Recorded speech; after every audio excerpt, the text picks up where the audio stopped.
In the hush of a snow-covered Montana morning, when the world held its breath beneath whispering pines, a tiny German shepherd pup found his voice, not to fight, but to heal. He hadn't come from war, yet he walked into the wounded quiet of broken soldiers and grieving hearts, stitching lives back together with a sound softer than a prayer. Once abandoned and trembling, he learned not the language of commands, but the language of pain, hope, and second chances. He sang to mothers who lost their sons, to veterans who had forgotten how to sleep without nightmares, to children who believed joy had left them forever, and somehow, through that small voice, God reminded them that light always finds the wounded first. This is not a story of bullets or battlefields. It is the story of a miracle disguised in fur and amber eyes, a voice that rose from silence to carry souls the world forgot. Before we begin, tell me where you're watching from, and prepare yourself. Because once you hear his song, you will never forget it. Dawn swept across Fort Granite Ridge in the Colorado Rockies, fog sliding between pines like cold silk. The air tasted of snow and iron, and the mountains stood solemn, ancient sentinels watching over the Special Forces training grounds below.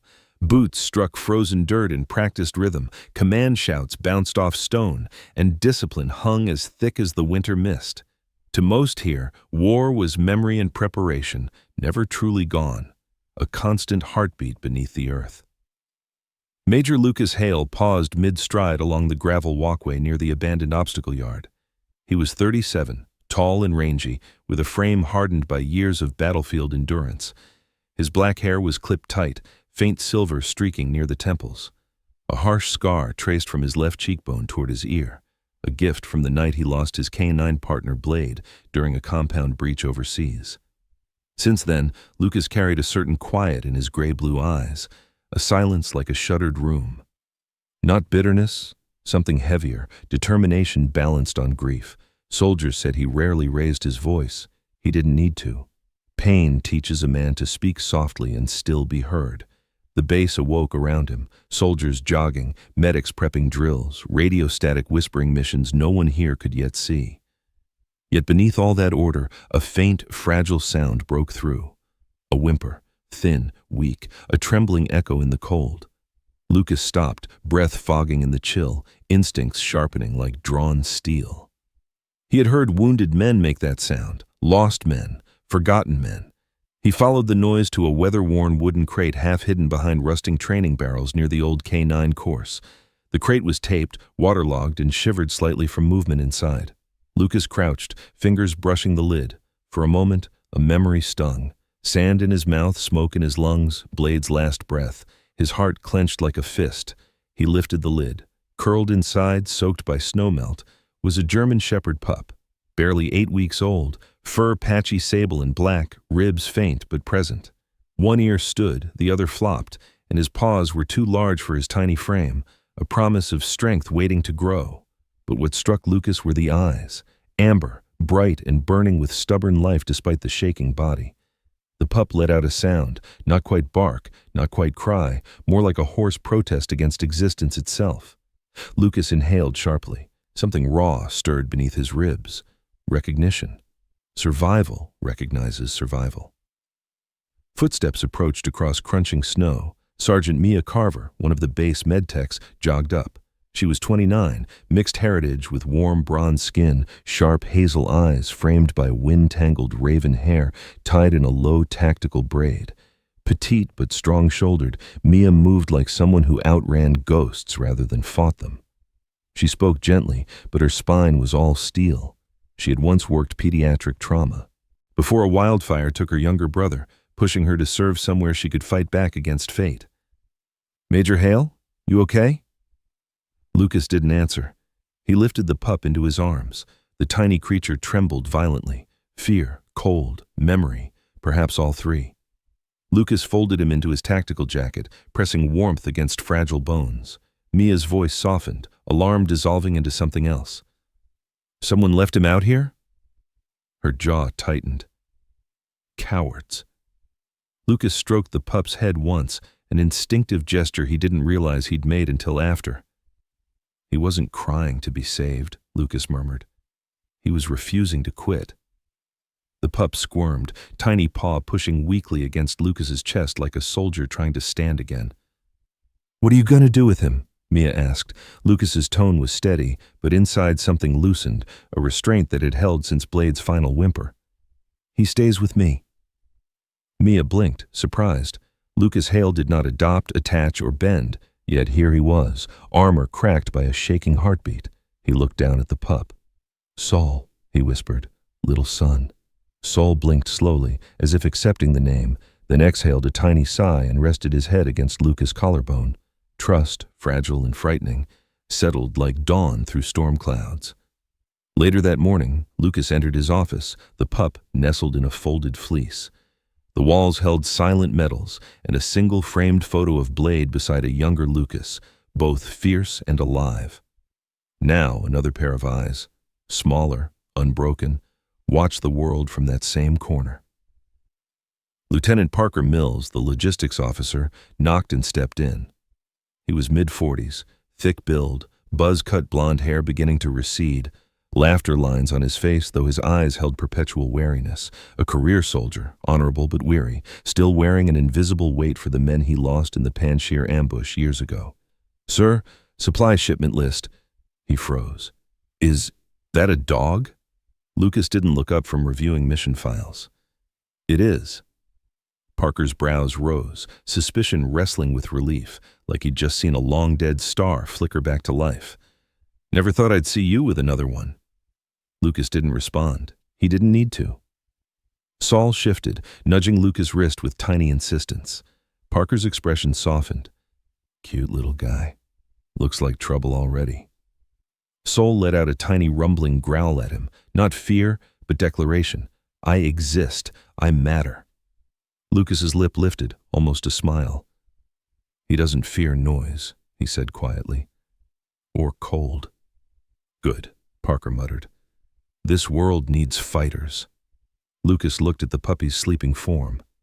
"No," he whispered so softly only ghosts could hear. "This one will learn something better."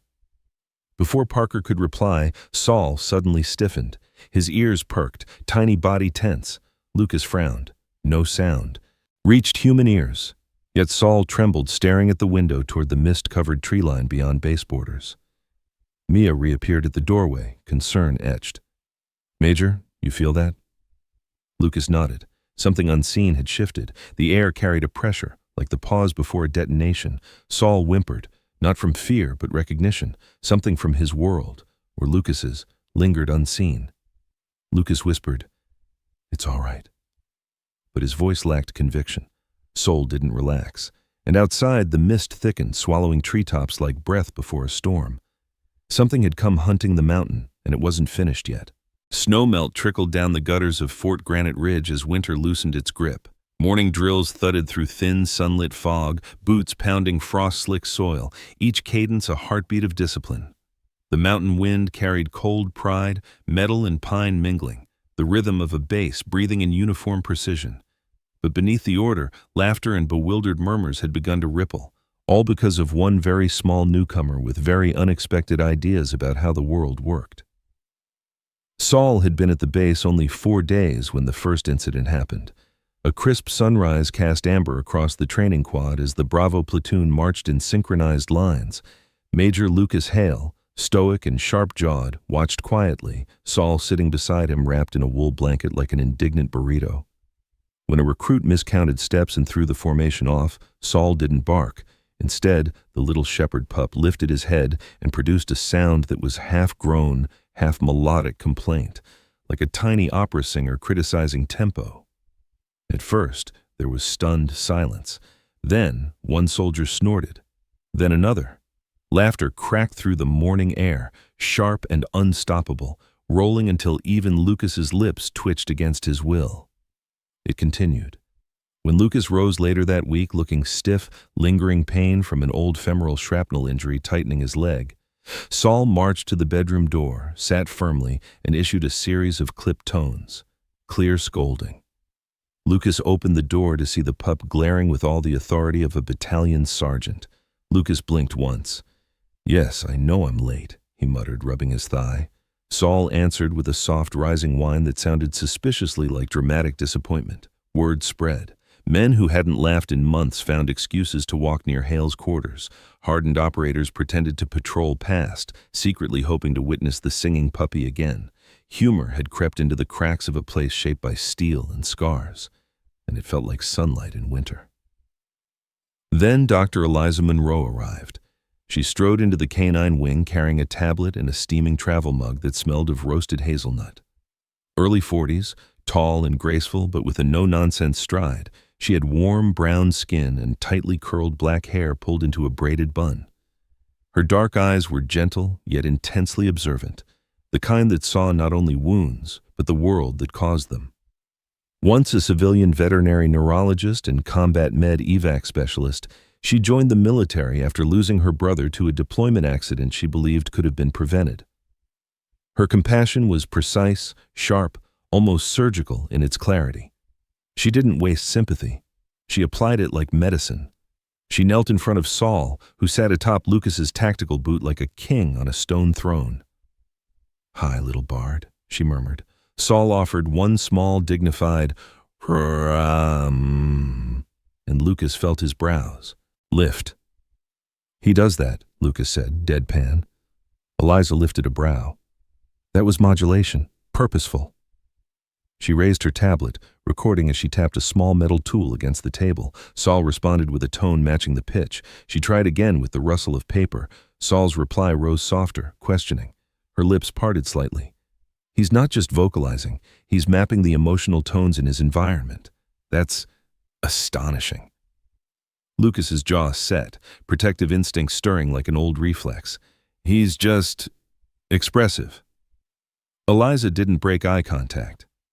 "Major, your dog didn't bark at gunfire. He harmonized." Nearby soldiers turned. People had been whispering about it. During yesterday's firing drill, the pup had lifted his muzzle and let out a sound that wasn't fear, wasn't panic, but something else. Melancholy, steady, strange and beautiful. Soldiers had frozen, rifles lowered, because something in that sound reminded them of old friends, of flags folded, of the quiet that follows battlefield chaos. It was as if the pup's small body carried echoes too large for his size. Eliza leaned back. "If this continues, it will attract attention." Lucas's jaw tightened. "It already has." He didn't mean the men watching from doorways, grinning. He meant the other attention, the kind that arrived in black SUVs with cold folders and colder eyes, orders, programs, chains disguised as opportunity. That afternoon, a video leaked, a short clip shot by a private on break. Saul perched on Lucas's boot, ears alert, making soft musical sounds as drill cadence thundered in the background. The caption read, "Fort Granite has a singing pup?" Within 6 hours, the video hit 4 million views. "Little soldier singer," commenters christened him, "combat tenor. Baby wolf who complains like a human." Across the base, phones buzzed. Men stared at screens, disbelief melting into cracked smiles they hadn't known their faces could still make. But good things do not live long without being claimed. Next morning, a sealed order landed on the command desk. The insignia was unmistakable. U.S. Army Canine Development and Advanced Tactical Program. Saul was to be transferred, reassigned, removed. He hadn't been born to sing. He had been bred to fight. Lucas read the order in silence. Rage didn't show. Rage never showed with him, but his knuckles turned bloodless on the paper's edge. Saul sat beside him, head resting on Lucas's boot, tiny chest rising slow and soft, unaware that fate had already reached for him once and was trying again. Parker Mills stepped in then. Broad-shouldered, blonde, tired but loyal, clutching his coffee thermos like it was the last stable thing in life. "Sir?" He saw the order. His face fell. "They want him." Lucas didn't reply. His pulse thumped once. Memory of Blade's final whine, steel smoke in his throat, command radio. Screaming, "Leave him. You can't save everyone." He looked at Saul, who looked back with absolute trust. Eliza entered seconds later, tablet under her arm, eyes flicking to the paper. Her voice was soft but laced with iron. "You can contest the order. Medically, I can classify Saul for psychological rehabilitation instead of tactical development. It buys time." Lucas met her gaze, a silent communion between two people who knew the cost of hope. Time is enough. For now. That night, as cold fog slid down the mountain ridges, Saul curled against Lucas's ribs, letting out a soft, sleepy whine, a tone rising, falling, like a lullaby only war-torn souls could hear. Lucas exhaled slowly, palm resting over that small, beating life. He whispered, "You won't be a weapon. Not while I breathe." Outside, unseen beneath the pines, headlights flickered once, watching, evaluating, waiting. The army trained warriors. But Saul was becoming something else, something even the military did not understand yet. And things the military does not understand, it tries to control. Night settled over Fort Granite Ridge like a weighted blanket of frost and steel-blue quiet. The base seemed calm, orderly, but tension lived in the seams, in the cadence of hushed discussions, in the clipped steps of officers pretending this was just another week. Lucas Hale sat at his desk, shadows cutting across his face in harsh lines cast by a single lamp. The transfer order for Saul lay crisp and cold before him. His fingers tapped the paper, once, twice, controlled, but only barely. Saul slept curled in a fleece bed by his boot, one tiny paw draped dramatically over his nose like a stage actor mid-tragedy. Even in sleep he made sounds, soft hums, breathy whines, little fragments of tone that seemed too deliberate to be random dreaming, as though he was talking to someone only he could see. Eliza Monroe stood opposite Lucas, arms crossed, tablet in hand, dark brows knit with resistance. She wore olive fatigues rolled to her elbows, revealing scar lines etched along her forearm, surgical scars from pulling animals out of collapsed clinics during the California wildfires years back. She spoke with calm conviction. "I submitted neurological data, emotional resonance tests. This pup isn't suited for tactical aggression." Her eyes flicked to Saul. "His system lights up with empathy responses, not fear or prey drive. He's different." Lucas didn't answer. He simply exhaled, a slow, measured breath that hid a storm. "They won't care," he muttered. "Different doesn't matter. Output does." Eliza leaned forward, voice sharper. "That dog is an instrument of healing, not war." Lucas lifted his gaze. "I know." And there it was, quiet but raw, like a wound reopened. The room felt too small for the fierce loyalty brimming in him. Before anything more could be said, the door burst open. Sergeant Tom Rivera stumbled in, chest heaving, face streaked with sweat and grime. Early 30s with a brawler's jaw and close buzz cut, Rivera carried the presence of a man forged by hardship. Growing up in a violent border town left him both fiercely protective and fiercely distrustful. "Emergency," he rasped. "Fuel depot line failed. Fire, big one." Sirens shrieked outside, sharp, metallic, relentless. A flood of red emergency lights washed across the walls. The night roared alive. Lucas was on his feet instantly. Saul bolted upright, ears stabbing the air like alert antennas. Without hesitation, before Lucas could even command, Saul jumped down and sprinted toward the door. Lucas lunged after him. "Saul!" But the pup was fast, skidding across tile, claws scraping, launching into the night. They tore across the base. Smoke coiled into the sky from the fuel depot, thick, black, violent, swallowing stars. Flames snapped and clawed, hungry and bright. Soldiers shouted, hoses uncoiled, alarms wailed. Chaos had teeth. A voice cut through the noise, high and terrified. "Help! Somebody! He's still in there!" A young female private sobbed near the fire truck, her uniform smeared with soot. A teenage recruit, barely 18, had been doing maintenance checks when the electrical surge hit. He was trapped inside the smoke-filled fueling bay. Saul didn't hesitate. He lunged forward, letting out a sound no one had ever heard before. Not a bark, not even a howl. It was a rising harmonic cry, layered like two voices in one, urgent, directional, pulsing. Soldiers froze, startled. Rivera stared, jaw slack. "Is he calling us?" Lucas sprinted toward the flames, pulling on fire-resistant gloves, but Saul was ahead of him, weaving through machinery. He darted left, bark hummed 3 short notes, then bolted right. He was pointing the way. The sound changed pitch each time he altered course, signaling path, danger, air pockets. Lucas followed, heart hammering. Saul plunged into a pocket between fuel tanks, then into a gap beneath a collapsing conduit arm. Lucas crashed through after him. Heat scorched skin, sparks spat like demon fireflies. And there, slumped against a wall, gasping, delirious, was the trapped recruit. Barely a boy, freckles still on his cheeks, fear-wide hazel eyes. Saul pressed against the kid's chest and hummed low, a grounding tone, steady like a heartbeat. The recruit blinked, focus snapping back as though the sound pulled him from panic's edge. Lucas grabbed the kid, lifted him fireman style, and shouted, "Move!" Saul ran ahead, yelping in rhythmic bursts, marking safe exits through thick smoke. They burst out just as a section of roof groaned and collapsed in a roar of metal and flame behind them. The crowd gasped. Someone cried. The boy coughed hard, alive, clutching Lucas's sleeve. Saul trotted out last, tail low but wagging weakly, soot smudged across his snout like battle paint. He looked up once at Lucas and gave a tiny, satisfied chirp. Lucas dropped to one knee, scooping the pup into his arms. His voice failed him for a second. "You stubborn little miracle!" Eliza pushed through the crowd, eyes wide, hand over her mouth. Even Rivera, the perpetual hard case, rubbed his face and muttered, "That dog ain't a soldier. He's something holy." The base went silent. No one saw a recruit saved. They saw a new kind of warrior, one born not from violence but from instinct to protect, a pup who didn't attack threats. He navigated life to save it. 2 hours later, after flames were controlled and medics finished checks, command called. The transfer order was suspended. "Temporary reassignment to Major Hale," the officer said, tone clipped but rattled, "until further review." Lucas thanked him, but his eyes stayed on Saul.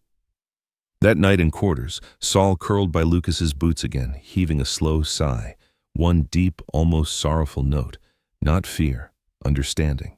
The pup knew roads change, missions evolve. Lucas brushed his fingers. Through soft fur. "Everything's different now," he whispered, "and we go forward together."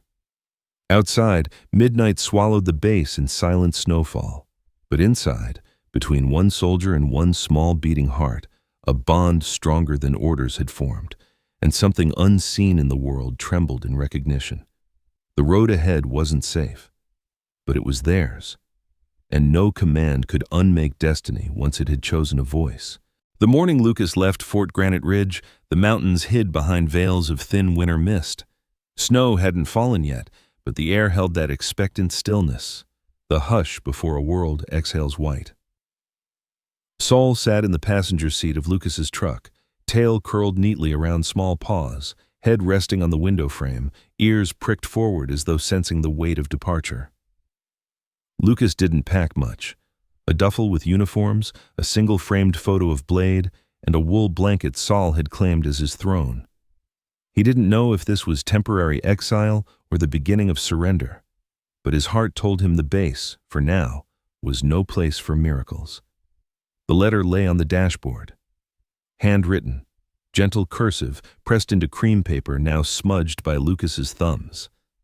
"Major Hale, if you ever need a place where warriors rest and heal, you and Saul have a home at Whisper Pines Ranch." Signed, Martha Rowan. The trip was long, days bleeding one into another, Rockies shrinking in the rear view until pine forests softened into rolling hills. Lucas drove through silence and country radio, through open highways where fences ran like stitched scars across farmland. Saul watched every mile, chirping and humming now and then like he was talking to the road. By the time Lucas crossed into Montana, dusk stretched gold over valleys, and frost silvered the fences. Whisper Pines Ranch appeared at the end of a dirt road flanked by quiet pines and grazing horses. The house stood humble and old, pale wood siding, smoke curling from a stone chimney, wind chimes made from old horseshoes ringing soft under twilight. A woman stood waiting at the gate. Martha Rowan looked to be in her early 70s, tall but frail in the way winter branches are frail, thin but still holding all the storms they've survived. Her silver-white hair fell to her shoulders in gentle waves, and deep-set blue eyes carried both ocean calm and quiet hurt. Lines along her mouth spoke not of bitterness, but of long years spent holding both grief and grace. She wore a thick hand-knit sweater the color of wool smoke, worn jeans, and leather boots dusted with hay. In her right hand she held a simple cane with carved pine leaves along its side. Lucas stopped the truck, stepped out, and offered a small nod. "Ma'am." Her voice was warm, slightly trembling from age but steady with kindness. "Major Hale." Then her gaze shifted to the passenger seat. Saul saw her and leaped, not a clumsy puppy hop, but an instinctive run, straight across the drive, tail wagging like a metronome of joy. He reached her and pressed his head to her knee, letting out a soft, melodic hum that wasn't bark, wasn't cry, something between greeting and prayer. Martha froze, her hand lifted, shaking, then rested on Saul's back as though touching a memory she hadn't held in years. Her breath hitched. "My Joseph," she whispered. He made that sound every time he laughed. Her husband. The letter had said he'd been a Special Forces veteran too. Lucas swallowed, realizing this wasn't just kindness. It was recognition, grief meeting legacy. Saul looked up and hummed again, softer this time, and Martha's lips curved into a smile that trembled like thawing ice. "Welcome home, little voice." Then to Lucas, "I believe he remembers places his heart has never been." Lucas didn't trust his voice, so he simply nodded. Martha led them across the yard. Chickens clucked lazily near a faded barn, a golden retriever napped by the porch, and a chestnut horse lifted its head curiously from a paddock. "This ranch," Martha said, "was where Joseph came after the war. Said the world was too loud for a while. Said silence here wasn't empty. It healed." Inside the house, warmth greeted them. Sage and cedar scented the air. A black and white photograph hung near the fireplace. A young soldier in Special Forces camouflage, tall, broad-shouldered, smiling with a kind grin. Beside him, a German shepherd, proud and alert, eyes bright with fierce loyalty, Joseph Rowan, and his partner. Martha noticed Lucas staring. "His name was Ranger," she murmured. "Saved Joseph in Kandahar, died the day Joseph came home. His heart held too much for too long." She stroked the frame. "Sometimes warriors need a place that doesn't ask them to be warriors anymore." Lucas glanced down. Saul lay on the braided rug, paws crossed, humming softly like a lullaby for ghosts. Dinner was stew and warm bread. Martha asked nothing heavy. She spoke of wild elk, winter storms, the stubborn rooster who believed he ran the farm. She laughed, and Saul mimicked the tone, dizzy with happiness. The sound made Martha place a hand over her heart. "Feels like God leaves echoes where we need reminders."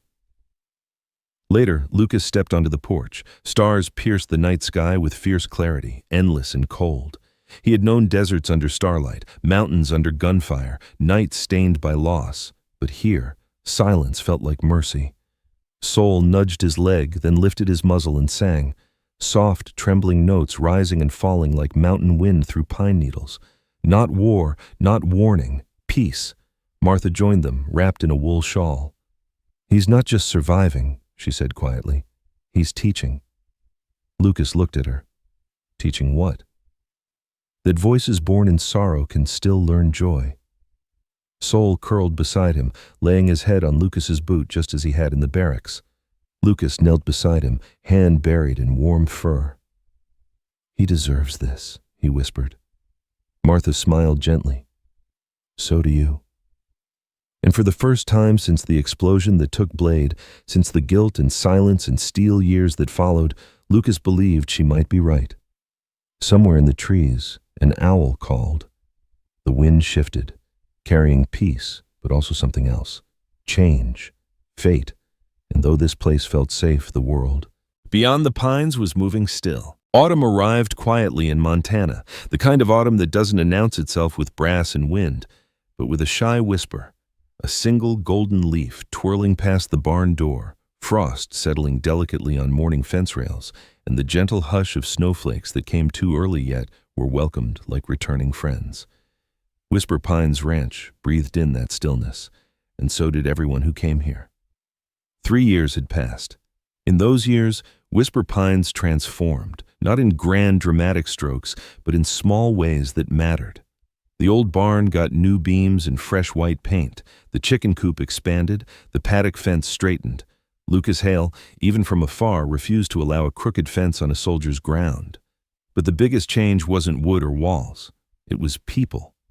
They came slowly at first, like birds testing branches after a storm. A teenage girl with hair shaved on one side and green streaks through the rest, eyes guarded like broken glass.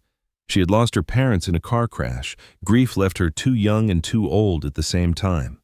Her name was Hannah Kim, 18 now, slender and wiry, Korean-American, with expressive almond eyes that always looked like she was bracing for someone to leave.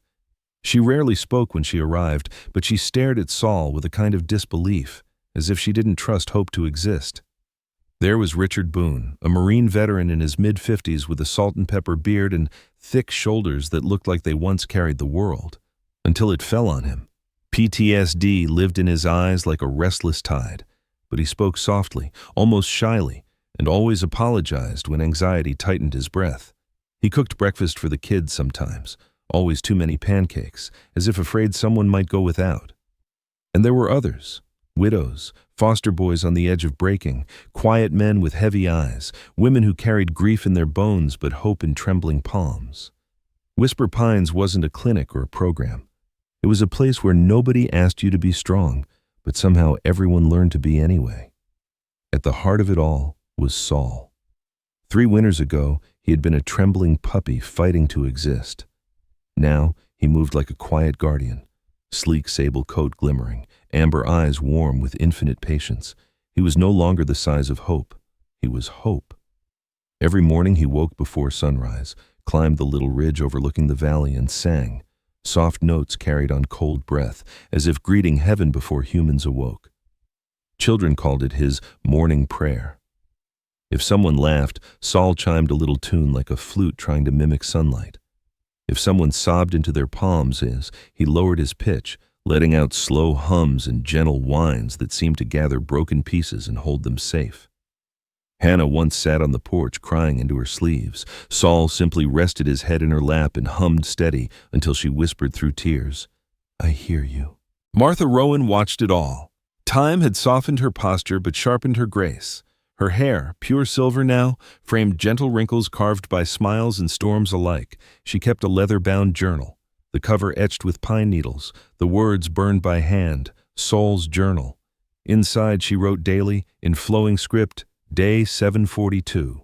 Saul hummed today when little Jacob finally tied his boots by himself. Day 906. Richard slept through the night for the first time. Saul sat by his bed like a quiet sentinel. Day 1034. The world outside forgot how to listen, but Saul still hears every heart before it breaks. Lucas visited when duty allowed. He never wore a uniform here. It didn't belong. He came in jeans and flannel and weathered boots, wearing peace on his face the same way other men wore scars. He would kneel and let Saul tackle him with soft chuffs, and when Saul sang into the phone on days Lucas was gone, Lucas laughed. Not the tight soldier's laugh, but a warm one. Light had dug roots in him. But seasons turn. Even joy lives beside the truth that nothing stands still. One quiet afternoon, snow drifted in slow spirals, landing on the porch rail like soft confession. Martha sat in her rocking chair, a woven blanket across her knees. Saul rested beside her, head on her slipper. She reached down, fingers brushing his fur. Her voice trembled, but she spoke with certainty. "You've completed your mission, child. You saved them, and me." Saul lifted his head, eyes full of knowing. Not sorrow, not pain, just acceptance. He exhaled a deep, warm tone, low and beautiful, like sunlight melting frost. Hannah sat nearby stringing beads for bracelets. Richard chopped firewood with measured breaths, and in that ordinary moment, something sacred floated through the cold air. Peace, not farewell, for Saul did not retire. He simply continued. He stayed, and he sang, and wherever one heart trembled, he lifted it gently, as if saying, "You are not alone." He had no rank, no uniform. He never held a weapon. Yet he fought in the hardest battlefield, the human soul, and won without spilling a single drop of blood. Under Montana's sky, winter snow kissed the world quiet, and a shepherd with a soldier's heart hummed softly into the cold, singing not for glory, but for every spirit that had forgotten how to feel warm. There are warriors born for war, and there are warriors born to undo it. Saul was the second kind, and his song would not end, not as long as somewhere needed light. In every battlefield of life, not all heroes carry rifles or wear medals. Some arrive as gentle reminders, like a small shepherd who never fired a shot, yet healed hearts hardened by war. There are moments in this world when God does not send thunder or armies. He sends warmth. He sends a voice. He sends a living reminder that light wins, not by force, but by presence. Soul's journey teaches us this: miracles are not always loud. Some hum softly at our feet. Victory is not always conquest. Sometimes it is the quiet return of laughter. And sometimes God answers not by rescuing us from battles, but by sending someone to walk through the fire with us until we remember how to breathe again. If you ever feel lost or worn down by the weight of your days, look for the small blessings: the hand that reaches out, the friend who listens, the dog who refuses to leave your side. God moves in whispers. And grace often walks in fur and gentle footsteps. May Saul's song remind us that healing is real, hope is stubborn, and heaven always finds a way to touch earth, especially through the broken who learn to love again. If this story touched you, please share it with someone who may need light today. Leave a comment below. Tell us where you're watching from, tell us your story, or share the name of a hero in your life. And don't forget to subscribe to this channel so more hearts can be lifted, one story at a time. May God bless you, protect you, and fill your home with peace, comfort, and unexpected miracles. Until the next story, may your days be guided by faith, strengthened by love, and may a little song always find its way back to you.